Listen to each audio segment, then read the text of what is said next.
In the last chapter, Israel defeated Sihon and Og. The king of Moab took notice, and he's getting paranoid about his new neighbors.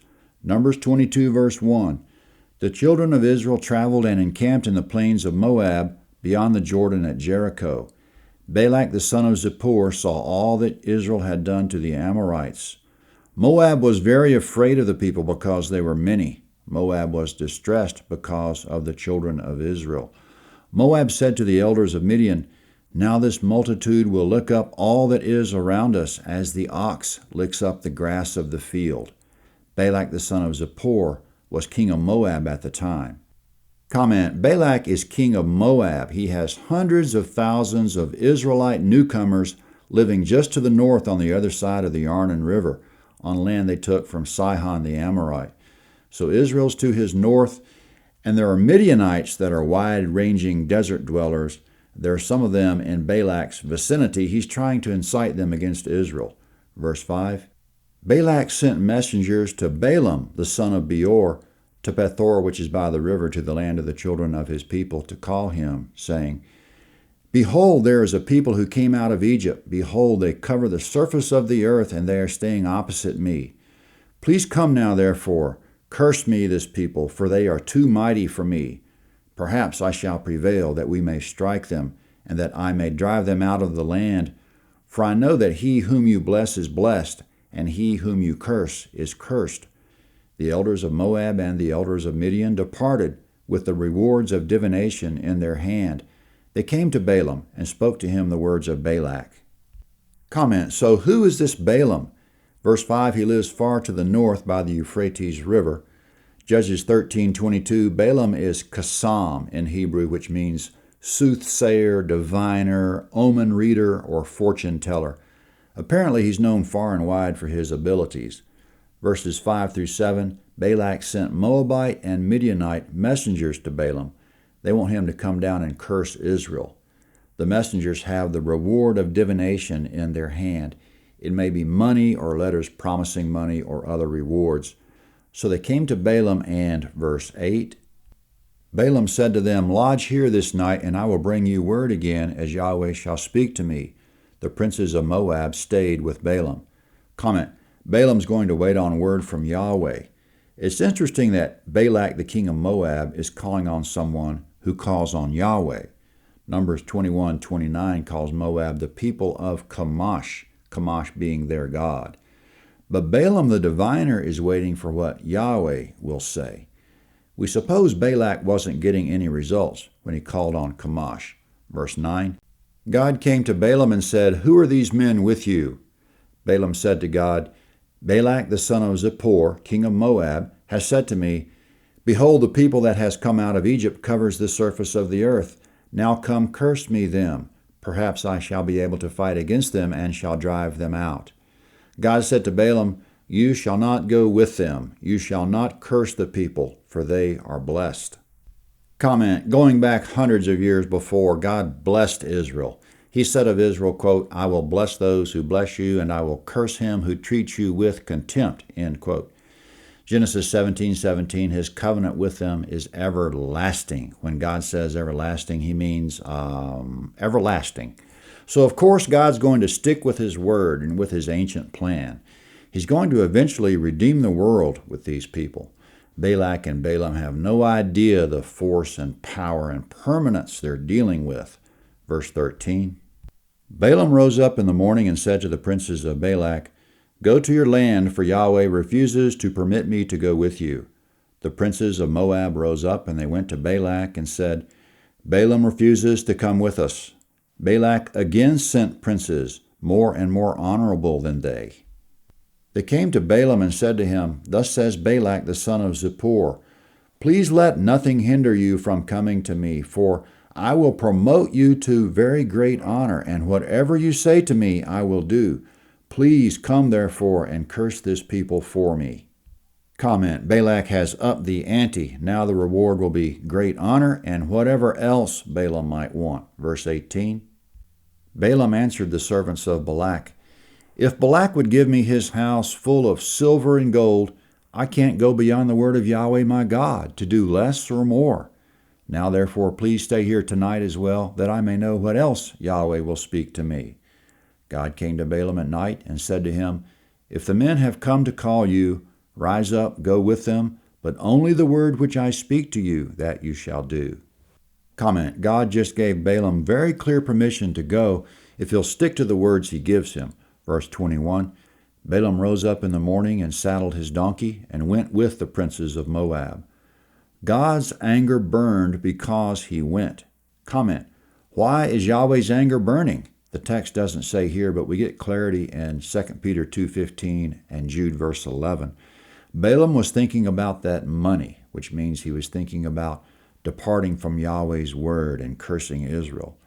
So Balak is on the road to Moab and going on, and Yahweh's angel placed himself in the way for an adversary against him. Now he was riding on his donkey, and his two servants were with him. The donkey saw Yahweh's angel standing in the way with his sword drawn in his hand, and the donkey turned out of the path and went into the field. Balaam struck the donkey to turn her into the path. Comment: that was the first of 3 encounters with a sword-bearing angel. Balaam and his two servants didn't see it, but Balaam's donkey did. She left the path, and Balaam struck her. Now a little farther down the road, verse 24, Then Yahweh's angel stood in a narrow path between the vineyards, a wall being on this side and a wall on that side. The donkey saw Yahweh's angel, and she thrust herself into the wall and crushed Balaam's foot against the wall. He struck her again. Comment: now encounter number 3, verse 26. Yahweh's angel went further and stood in a narrow place where there was no way to turn either to the right hand or to the left.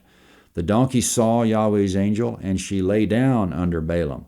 Balaam's anger burned, and he struck the donkey with his staff. Yahweh opened the mouth of the donkey, and she said to Balaam, What have I done to you that you have struck me these 3 times? Comment: 2 Peter 2:16, quote, A mute donkey spoke with a man's voice and stopped the madness of the prophet, end quote. It's madness to even think about cursing Israel. Verse 29, Balaam said to the donkey, Because you have mocked me, I wish there were a sword in my hand, for now I would have killed you.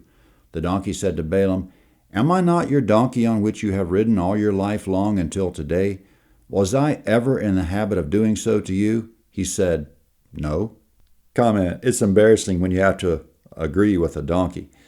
Balaam beat the donkey the first time it strayed from the path, and the next time when she pressed against his foot, and the next time when she lay down. James 1:9 says, Every man should be slow to anger. Balaam thought he was embarrassed when the donkey acted up, but the real embarrassment came when the donkey made more sense than he did. Verse 31. Then Yahweh opened the eyes of Balaam, and he saw Yahweh's angel standing in the way with his sword drawn in his hand, and he bowed his head and fell on his face. Yahweh's angel said to him, Why have you struck your donkey these 3 times? Behold, I have come out as an adversary because your way is perverse before me. Comment: Hebrew yarat can mean perverse or rash or reckless. The money and honor is perverting Balaam's thinking. 2 Peter 2:15, specifically speaking of Balaam, says, quote, He loved the wages of wrongdoing, end quote. Jude compares him to perverted and false ministers of the gospel. The angel goes on, verse 33. The donkey saw me and turned away before me these 3 times. Unless she had turned away from me, surely now I would have killed you and saved her alive. Balaam said to Yahweh's angel, I have sinned, for I didn't know that you stood in the way against me. Now therefore, if it displeases you, I will go back again. Yahweh's angel said to Balaam, Go with the men, but only the word that I shall speak to you, that you shall speak. So Balaam went with the princes of Balak. Comment: the angel wants him to go, but he reminds Balaam of Yahweh's original command in verse 20, Say only what Yahweh tells you to say. Verse 36. When Balak heard that Balaam had come, he went out to meet him to the city of Moab, which is on the border of the Arnon, which is in the utmost part of the border. Comment: Balak came as far as he could to meet Balaam without crossing over into Israelite territory. Verse 37. Balak said to Balaam, Didn't I earnestly send for you to summon you? Why didn't you come to me? Am I not able to promote you to honor? Comment, no, actually, Balak, you don't have any ability to promote anyone to honor. Only Yahweh can do that. Verse 38, Balaam said to Balak, Behold, I have come to you. Have I now any power at all to speak anything? The word that God puts in my mouth, that shall I speak. Balaam went with Balak, and they came to Kiriath Huzoth. Comment, this is the only mention of that place in the Bible. It would be somewhere on the border with the Israelites. Verse 40, Balak sacrificed cattle and sheep and sent to Balaam and to the princes who were with him. Comment, Balak sent some of the meat of the sacrifices to Balaam and the princes. Verse 41, In the morning Balak took Balaam and brought him up into the high places of Baal, and he saw from there part of the people. Comment, Baal, which is B-A-A-L, means Lord. The people in the area use that title to refer to their various gods. For example, we'll soon be reading about Baal Peor, or Lord Peor, who was a god associated with nearby Mount Peor. Verse 41, Balak took Balaam up into the high places of Baal, which means the hills or mountains where the locals worship the idol of this god. The Old Testament refers to high places about 80 times, always in reference to places of idol worship. This was the first of 3 chapters about Balak and Balaam. See you next time for Numbers 23, which you can find easily at landofhavilah.net, Numbers 23. Here's the map of Numbers 22. Moab ran from the Zered Valley here to the Arnon Valley here. The Midianites were to their east, their neighbors, and the Dead Sea was to their west. From the high places along the Arnon, Balak, king of Moab, could see the Israelites living in the plains of Moab beyond the Jordan and Jericho, which is in this area. The Jordan River's here, and Jericho's about here. So from the perspective of Israel later on, beyond Jericho and the Jordan means this area on the east side of the Jordan. This is where part of Israel is living. Right now they're east of the Jordan all the way up to Mount Hermon. Zooming out, Balaam lived in Pethor. Pethor was somewhere in Aram on the Euphrates River in Mesopotamia, according to Numbers 22:5, 23:7, and Deuteronomy 23:4. So it was somewhere along the Aramaic part of the Euphrates River here. Zooming back in, verse 36, the border between Israel and Moab at this time is the Arnon Valley here. Balak came out to meet Balaam at the city of Moab, a border city on the Arnon, exact location unknown, but somewhere on the Arnon. In the last verse, they went up to a high place of Baal where they could see part of Israel, which is anybody's guess for that location along the border, but they'd be looking north at the Israelites. See you for Numbers 23.